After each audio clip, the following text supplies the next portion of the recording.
Hello. So today we will be discussing about multiple number of factors. We saw Russian missile strike uh, on a warehouse in Odessa, and I think it was a strike on a whole bunch of ammunition, newly got ammunition, probably via Romania. I'm using the word probably via Romania, and this is one of the first batch after 61 billion US dollar worth of aid. Uh, so they busted it, and I think this will be the fate of other ammunition and arms which Ukraine will receive from its Western donors.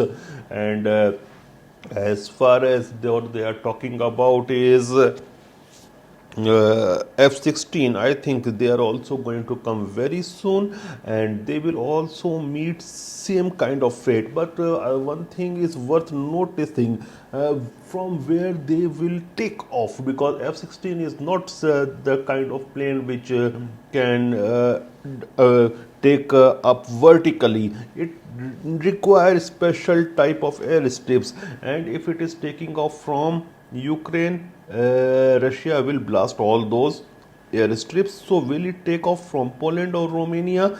It will be interesting to watch, because if it takes off from Poland or Romania, it will give new dimensions to this warfare. Then we saw some more things vis-a-vis Israel. The Colombian president Gustavo Petro, and he announces servants of diplomatic relationship with Israel due to what's happening there in Gaza. And the words he used was that I, the president of the republic, announces that tomorrow diplomatic relations with the state of Israel will be served. Long live the government of change. These were his words. Then but what I think that this won't matter a lot to Israel. It will be just a headline, and but yes, it does affect diplomatically, because Israel is getting isolated because of this war and civilian casualties. But the bigger thing which has happened, it is Turkey. Turkey has stopped all exports and imports to and from Israel as of Thursday. And if I'm not wrong, Israel is the seventh largest export destination for Turkey, and Turkey is ninth largest export destination for Israel. And so it will be a big thing. And I tried to research that are they also stopping the export of oil. Actually, Azeri oil was going via Turkey to Israel in large quantities, and till now what I have researched online, yes, the oil will also be stopped. So this is going to make a lot of difference, and Turkey is also joining South Africa in the genocide case in the international court. So these things are going on, and these things are big things. Though Israeli foreign minister, he has said that Turkey's trade halt is the behavior of a dictator. He was referring it to Erdogan, who tramps the interest of the Turkish people and business community while ignoring international trade agreements. But such things and such comments hardly matter right now in these days, because whatever is going on we are seeing. Then there comes some more news, and important news, which is the US and Saudi Arabia diplomatic relationship. And the US and Saudi are going to have a defense pact, it seems like that. And US will militarily commit to Riyadh's security, and US will give a host of assets to various high quality, high technology, and high-end technology weapons to Saudi Arabia, which were off the limits to Saudi previously. Then Saudi will also limit Chinese tech in the kingdom. But what about Chinese money? This is a big question mark, especially for that lion city of Neon, because Saudi is desperate for money in that city, and if Chinese won't spend, then it will be a big loss for Saudi Arabia. And West cannot spend because West is having host of issues of its own. Then they are also talking about US led civilian nuclear program with Saudi Arabia. Now, I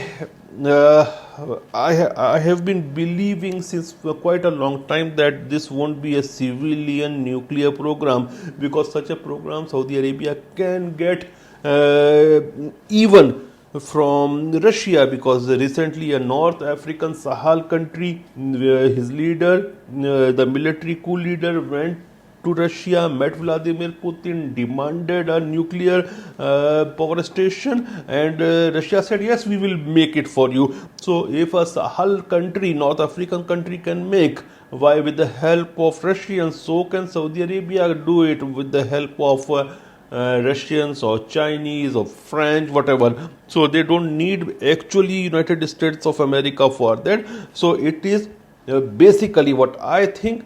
It's all about nuclear weapons, and if there is a rapprochement between Saudi Arabia and Israel, which United States desperately want, then US may allow Saudi Arabia to get nuclear weapons, and it will change the dynamics of the power dynamics of the region. But there are also news in various media outlets that any rapprochement with Israel will come if there is a concrete talk about a two-state solution. And this is the big thing, that Netanyahu present government, the present very right-wing government, Netanyahu is right-wing, but not that kind of right-wing like Smotrich, like that guy Ben, I forget his name, the internal security minister. It's a complicated name. Bin Gurion, not Bin Gurion, was David Bin Gurion, whatever, was the internal security minister who got accident some time back. So people like him, like them, are very right wing, and they do not want to give an inch for the Palestinian state. So how the things will work, I do not know, but we also can't say that what talks are going internally. But right now, what I think, that they may talk, but things won't go in that direction, that Saudi can have a diplomatic kind of relationship like United Arab Emirates with Israel till this war ends, and that something concrete is being done about two-state solution, which does not look like happening, at least under present government. And also they are talking, the Israeli prime minister is talking about going into Rafah, and if he goes into Rafah, then there will be a lot of bloodshed. Then forget all these things, even more backlash of international community will be there against Israel, because Israel is losing a lot of support from its supporter countries as well, excluding United States of America. And I'm afraid, I'm really afraid as a human being, that if a war takes place in Rafah, Rafah will be modern Warsaw ghetto. It should not be there, and the civilian casualty will be humongous, much more than what we have seen in Gaza. So it might cross 50,000 mark. So then how can Saudi plan for something like a rapprochement? I don't know. But let's see. We don't know what's going on inside and what they are talking inside, because if they are getting nukes with the help of United States of America, they may go for that. Well, let's see. Then there was a comment by Latvian foreign minister. His name is Babiba Baze. My apologies if I am not. Her name is Babiba Baze, if I'm not pronouncing it correctly. And the Latvian foreign minister confirmed that some Western allies provided Ukraine weapons without restriction on striking Russian territory. So this will be a big game changer, and not in a good direction but in a bad direction. And already Britain, there are news actually. Yesterday they were circulating, even Reuters put it, and then they took it out from their website that Britain has given green light to Ukraine to strike deep into Russian territory, and they are quoting Foreign Minister Lord David Cameron on that. And so, if it is true, then this is clearly an escalation and an additional provocation by NATO towards Russia. So it can lead to a bigger conflict. But why Reuters withdrew the material with a quote by the British Foreign Minister Lord David Cameron about Ukraine's right to strike Russian territory with British weapons, I don't know. But yes, they first put it on their page and then they withdrew it. So this is one again escalation. Then one more thing happened, that Bangladeshi Prime Minister Sheikh Hasina calls for all Arab and Muslim countries to abandon the dollar and create their own currency. See, this is what happens when United States puts sanction on good countries. Good countries, I will say Bangladesh is a good country because they have actually, Sheikh Hasina have actually demonstrated that her country can move in a good financial direction under her leadership. She has also curbed the religious hardliners. She has actually cracked down on religious hardliners, and United States of America has put various sanctions on her country and her people. So this type of backlash comes when United States does such things. Yes, and one more thing they did, they called India xenophobic. Joe Biden called India xenophobic, and he also said that because of this, actually India's financial development is leaking. I will say that, and I told the same thing in Sputnik, which they printed, that Biden is very conveniently bringing in geopolitics and India into his presidential re-election campaign, while he continues to ignore the pressing domestic problems such as illegal immigration through the southern border, growing disenchantment among the US voters on continuing aid to Ukraine, and he is calling xenophobic. When was India xenophobic? India was never xenophobic. This is the only country in the world where people from all parts of the globe came and resided here, and resided very peacefully, and residing very peacefully. Let it be Persians or even Jews in Kerala, Cochin. So if he's talking all this bullshit, this shows that he's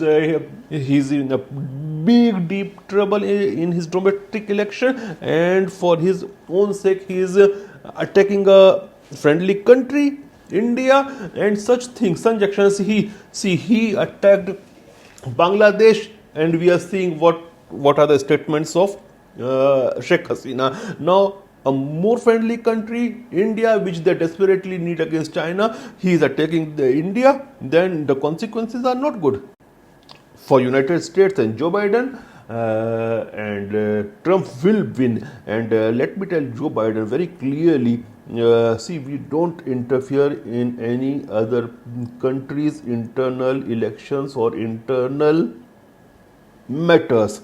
But suppose, forget government of India, if we 140 crore Indians start online campaign against you, what will happen of your election, Mr. Joe Biden? Thank you.